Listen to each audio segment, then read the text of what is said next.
Let's start by getting the sequencer running with the Run Stop button. With the sequencers running, you can see the virtual LED indicators as they show the progress of the sequencer stepping. To begin editing the sequence, we can access the Row 1 editor using the menu, or we can simply tap one of the rows here. The first thing we see is the row viewer.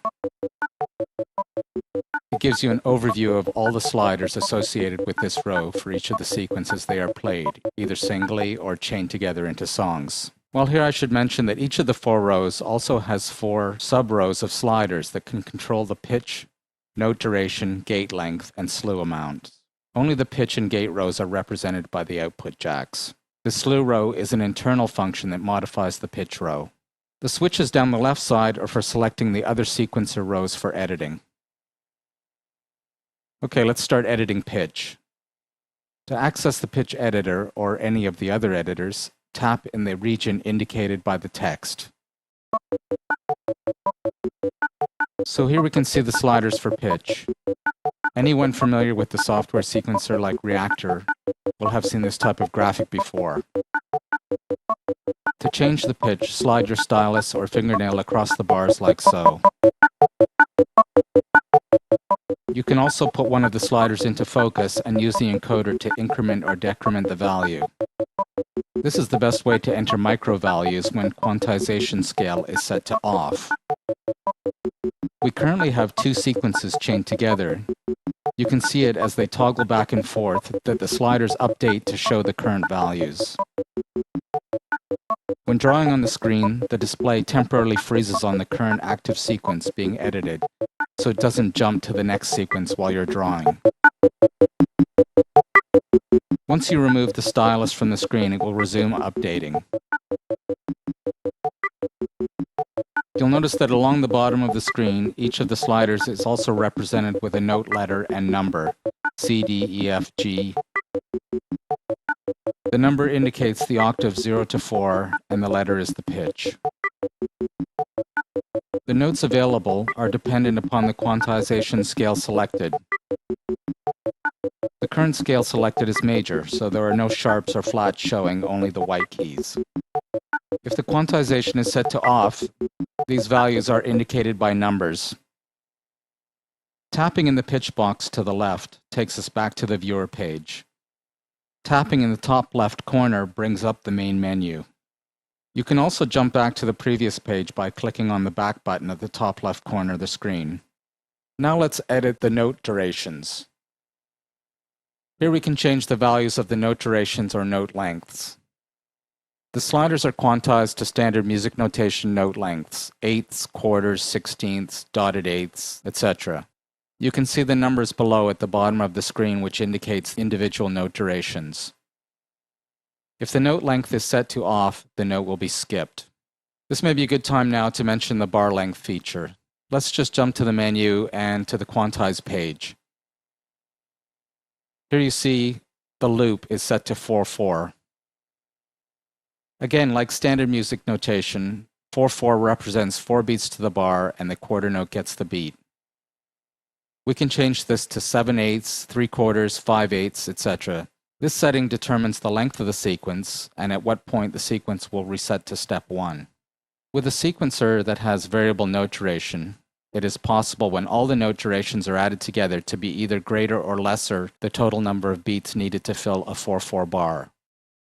In the case of having too many beats or that the note durations are longer than 4 quarter notes, the sequencer will loop back to the first step without playing all the notes in the sequence. For example, if the first 2 sliders are set to half notes, all the other steps after these 2 will not be played because 2 half notes equals a whole note or 4 quarter notes. Conversely, if all the note durations were set to 16th notes, the sequence would play twice for each instance of the sequence. Because there are 8 steps and 8 16th notes is only half of the bar. Once you start experimenting with the sequencer, this will become much clearer. One other point, if the bar sync is switched off, then it doesn't matter whether the note durations add up because the sequencer will simply loop back to step 1 after playing all of the notes defined in the sequence regardless of their length. It will also not loop multiple times to make up short durations like the 16th note example I gave a second ago. This can be used to interesting effect if each of the 4 rows have variable note lengths, because sequences will loop asymmetrically, which can create long evolving patterns that take many cycles to repeat. Okay, so back to the note duration editing. If the note duration is set to 0, that note will be skipped.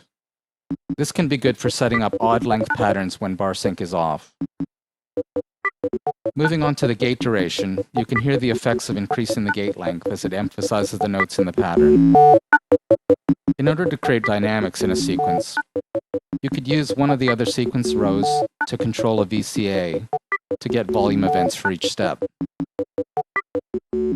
If the gate length is longer than the note duration or length, the effect is of a tied note or slur. A tied note means that the note following the tied note is merely sounded without being articulated or gated, like a hammer-on guitar playing or legato playing on a violin. On the sequencer, the note that is tied will not get a gate, but the voltage will still change. This can be a very expressive feature in some circumstances and works well when combined with slew as it glides to the next note. When a gate duration slider is set to 0, that step becomes a rest and the gate is disabled. Also, the voltage remains at the level set by the previous step. This is good for adding space to rhythmic patterns and really sets it apart from typical analog sequencers, where this kind of thing is fairly complicated to set up. The final row is the slew or glide page. These sliders set the amount of slew for each of the steps. The slew amount is a time variable control that sets the speed at which the notes transition. If the slew is set to a high value and the step size between notes is great, it probably won't make the full transition between the steps before the next note has arrived. It will give the effect of smearing the notes. Large steps between notes need only small slew amounts to produce the same effect that small steps between notes do with large slew values. Again, your own experiments will provide a clear understanding of these concepts. Once you have a sequence that you like, you can hit the Store button, which will save all your work up to this point. The Save function does a global save of all the song, sequence, quantized scales, preferences, settings, etc. all at once. There are no separate sections or files to save. So there you have the basics of sequence editing to get you started. I will explore in more depth some of the topics that I've touched on in greater detail in the next video, when I cover more of the underlying settings, sequence chaining, and the song mode.